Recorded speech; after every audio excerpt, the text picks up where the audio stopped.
Hello everyone, जय माता दी सभी को। कैसे हैं आप लोग? माता रानी की कृपा से स्वस्थ होंगे, यही उम्मीद है। माता रानी आप लोगों पे हमेशा कृपा दृष्टि बनाए रखे।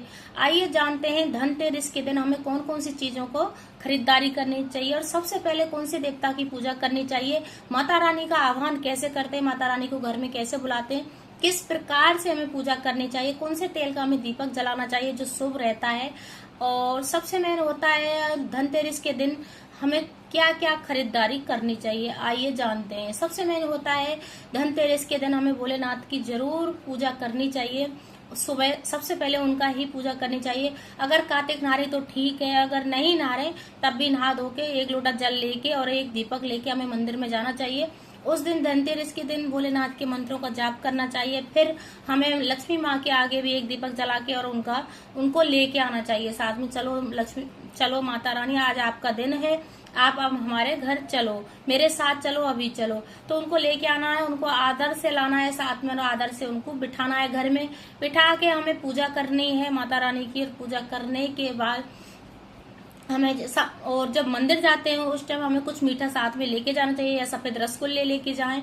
और जैसे जो दीपक लेके जाते हैं उसमें खील जरूर डाल के लेके जाना है और मंदिर में दीपक जला के आना है। और माता रानी को, विष्णु भगवान को भी साथ में आह्वान करना है, दोनों को साथ में लाना है, उनको बिठाना है घर पे, दोनों साथ में। क्योंकि विष्णु भगवान के बिना माता लक्ष्मी भी अधूरी है, तो उनको दोनों को एक साथ निमंत्रण देना है और दोनों को घर में बिठाना है। फिर दोनों की एक साथ पूजा करनी है। और धनतेरस के दिन पीतल का कोई भी बर्तन जरूर खरीदना चाहिए, या 5 बर्तन खरीदें। क्योंकि कलश, जो धनवंतरी जो प्रकट हुए थे तो वो कलश लेके प्रकट हुए थे, तो हमें पीतल का कलश जरूर लेना चाहिए। लोटा ले सकते हैं या कोई सामान पीतल का जरूर लेना चाहिए, या 5 बर्तन ले सकते हैं कोई भी।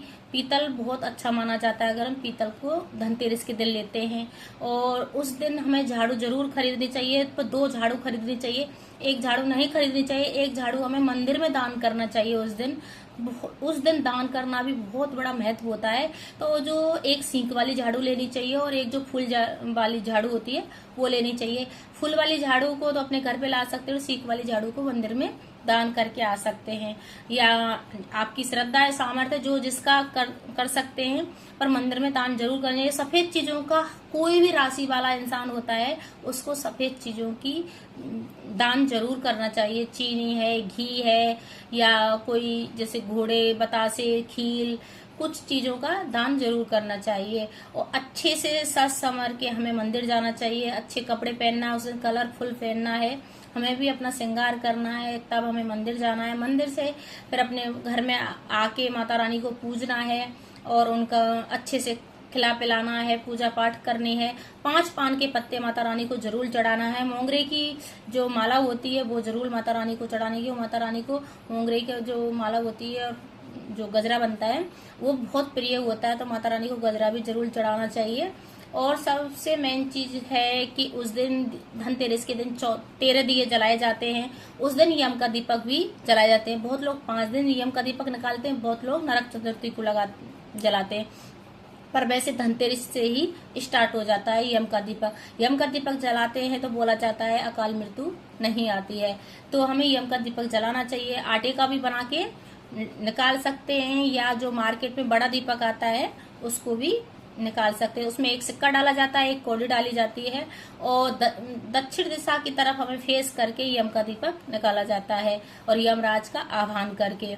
जब सारा काम हो जाता है हमारे घर में और सारे लोग सोने चले जाते हैं, तब यम का दीपक निकाला जाता है। बहुत जगहों पे शाम के टाइम पे भी यम का दीपक निकाला जाता है, पर मेरे अनुसार जब यम का दीपक लगाते हैं तो उसको कोई देखे ना, घर का सदस्य, इस प्रकार से निकालना चाहिए। और जब धनतेरस के दिन हमें खरीदारी करनी है तो धनतेरस कल लगेगी, तो वो मतलब 12:14 से स्टार्ट प्रारंभ हो रही है। तो हमें सामान दोपहर के बाद ही खरीदना है, जो भी खरीदना है। और जो शुभ मुहूर्त मैंने आपको बता दिया, मेरी वीडियो में चेकआउट कर लें, उसमें डली हुई है जो शुभ मुहूर्त हैं सारे। तो वैसे एक सबसे अच्छा शुभ मुहूर्त शाम को होता है, तो 7:08 से प्रारंभ हो रहा है और 8:16 में समापन हो रहा है। तो उस बीच में आप धनतेरस पूज सके शाम को, और सुबह भी पूजा करनी चाहिए माता रानी की। उनका आह्वान करना है, उनको घर में बिठाना है, जिससे माता रानी हमारे घर में स्थिर बनी रहे। और वो कभी भी माता रानी हमको छोड़ के नहीं जाती हैं। अगर हम उससे वंदना वो करते हैं तो माता रानी की ज्यादा से ज्यादा पूजा पाठ करने में बहुत लोग 3 दिन का भी अखंड दीपक जलाते हैं, धनतेरस से और दिवाली तक। तो वो अखंड जलता है, उसका ध्यान रखना पड़ता है। उस दिन चौकी लगा के उसको फिर छेड़ा नहीं जाता है। धनतेरस के दिन ही चौकी लगाई जाती है। जब लक्ष्मी पूजते हैं तो उसी चौकी पे पूजा जाता है। ऐसे भी करते हैं बहुत लोग। तो जिसके जहाँ जैसी रिवाज है उस हिसाब से भी कर सकते हैं। और 3 दिन का अखंड दीपक जलाते हैं तो अखंड लक्ष्मी का वास होता है। कभी भी लक्ष्मी हमको छोड़ के नहीं जाती है। हमारे घर में स्थिर वास होता है। और धन की पोटली जरूर बनानी चाहिए जो अपनी तिजोरी में रखी जाती है। अगर मेरी वीडियो अच्छी लगे तो लाइक करें, शेयर करें, कमेंट करें, सब्सक्राइब करें और जय माता दी सभी लिखें कमेंट में।